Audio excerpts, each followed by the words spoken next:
বাজারে এই মোরালিটা খুবই জনপ্রিয় একটি খাবার। আজকে আমি আপনাদের দেখাবো 20 টাকার আটা দিয়ে 1 কেজি পরিমাণ মোরালির রেসিপি। আশা করি আপনাদের ভালো লাগবে। আসসালামু আলাইকুম। কথা না বাড়িয়ে চলে যাওয়া যাক মূল রেসিপিতে। আজকে আমি মোরালি তৈরি করার জন্য প্রথমে একটি বোল নিয়ে নিয়েছি এবং বোলের মাঝে 2 বাটি পরিমাণ আটা দিয়ে দিয়েছি।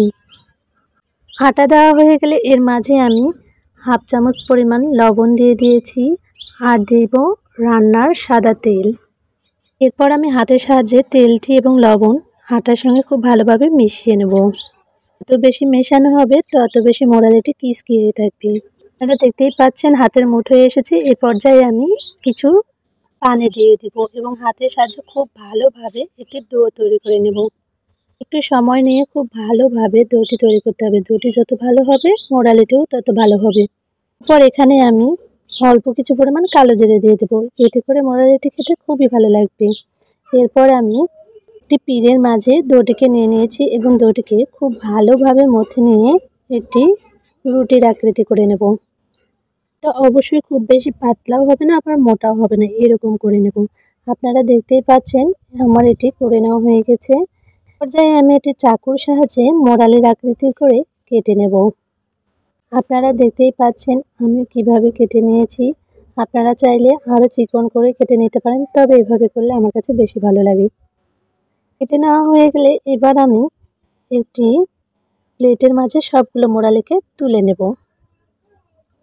আপনারা দেখতেই পাচ্ছেন 20 টাকার আটা দিয়ে আমার কতগুলো পরিমাণ মোরালি হয়েছে। এবার আমি চুলায় একটি কড়াই বসিয়ে দিয়েছি এবং কড়াইয়ের মাঝে রান্নার যে সাদা তেলটা ছিল সেই সাদা তেল দিয়ে দিয়েছি। তেলটা একটু গরম হয়ে আসলে আমি একে একে সবগুলো মোরালি এখানে দিয়ে দেব। এই সময় চুলার আঁচ অবশ্যই মিডিয়ামে রাখতে হবে। খুব বেশি হাই হিটেও রাখা যাবে না আবার খুব বেশি লোতেও রাখা যাবে না, এতে করে মোরালিটি পুড়ে যাওয়ার সম্ভাবনা থাকবে আর খেতে ভালো লাগবে না। আপনারা দেখতেই পাচ্ছেন আমার সবগুলো মোরালি প্রায় দেওয়া হয়ে গেছে। এই পর্যায়ে আমি একটি চামচ দিয়ে উল্টে পাল্টে খুব ভালোভাবে ভেজে নেব। অবশ্যই একবার হলে এই রেসিপিটি ফলো করে একবার মোরালি বানিয়ে দেখবেন, দোকানের থেকেও পারফেক্ট মোরালি তৈরি করতে পারবেন। এমনকি এই মোরালিটি আপনারা বাচ্চাদের টিফিনেও দিতে পারেন। আপনারা দেখতেই পাচ্ছেন মোরালিটির খুব সুন্দর কালার চলে এসেছে। এই পর্যায়ে আমি মোরালিটিকে তুলে নেব। এরপর চলে আসলাম শিরা তৈরি করার জন্য। চুলায় একটি পাতিল বসিয়ে দিয়েছি এবং অল্প কিছু পরিমাণ পানি দিয়ে দিয়েছি। এখানে আমি 1 কাপ পরিমাণ চিনি দিয়ে দেব। চিনি দেওয়া হয়ে গেলে এবার আমি একটি চামচের সাহায্যে চিনিগুলোর পানি গলে যাওয়া পর্যন্ত 2 থেকে 3 মিনিট অপেক্ষা করব।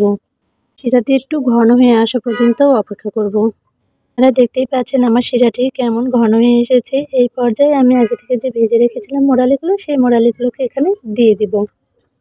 হয়ে গেলে এবার আমি একটা চামচের সাহায্যে মোরালিগুলোকে 1 মিনিটের মতো উল্টিয়ে পাল্টিয়ে নেব।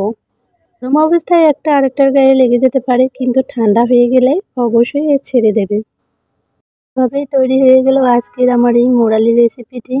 আশা করি আপনাদের ভালো লেগেছে। ভালো লাগলে অবশ্যই আমার চ্যানেলে একটি লাইক, কমেন্ট এবং সাবস্ক্রাইব করে আমার পাশেই থাকবেন। এবার আমি আপনাদের পরিবেশন করে দেখাচ্ছি আমার মোরালিটি কতটা সুন্দর হয়েছে। পরে দেখা হবে পরবর্তী কোনো রেসিপি নিয়ে। ততক্ষণ ভালো থাকুন, সুস্থ থাকুন। আল্লাহ হাফেজ।